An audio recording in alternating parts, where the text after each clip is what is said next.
In this screencast, we are going to talk about a type of heat transfer called conduction. You'll need a pencil and your journal slip, Screencast Conduction. Okay, so far we have learned that heat is the energy that makes molecules move.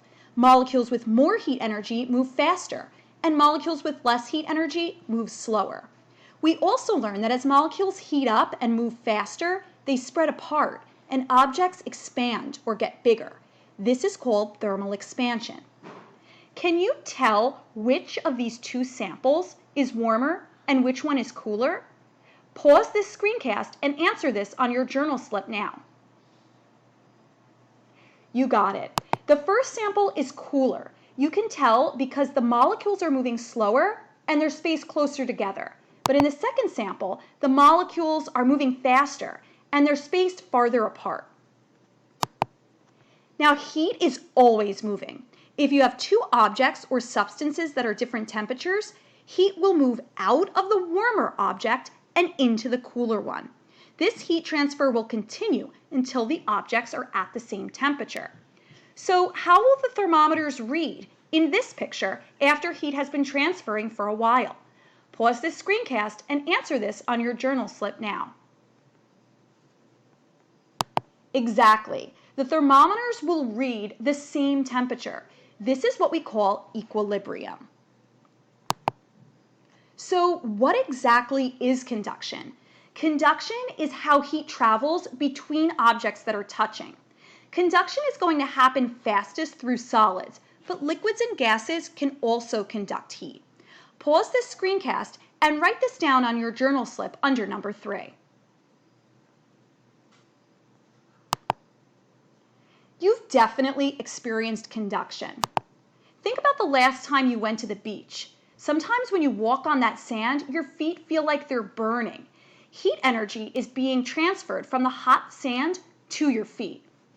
Or maybe you've gone to pick up a pot off the stove only to feel that handle is burning. In this case, heat is being transferred from the main area of the pot to the handle, and then from the handle to your hand. Can you think of another example of conduction? Pause the screencast and write this down now on your journal slip. So what do dominoes have to do with conduction?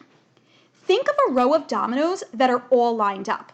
When you push the first domino, it bumps into the second one, which bumps into the third one all the way down the line. Heat conduction is like dominoes. Imagine that you place one end of a metal pole onto fire, like shown in this picture.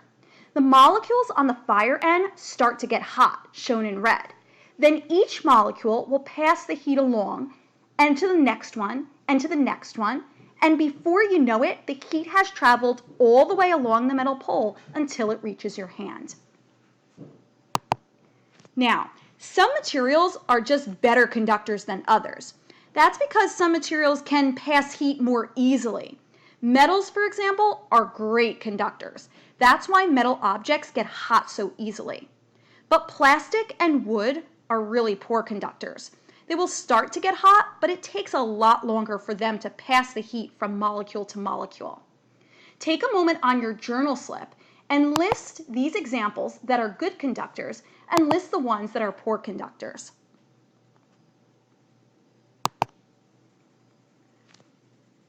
Okay, there are many examples of heat conduction. Remember, anytime two objects touch, heat conduction will happen.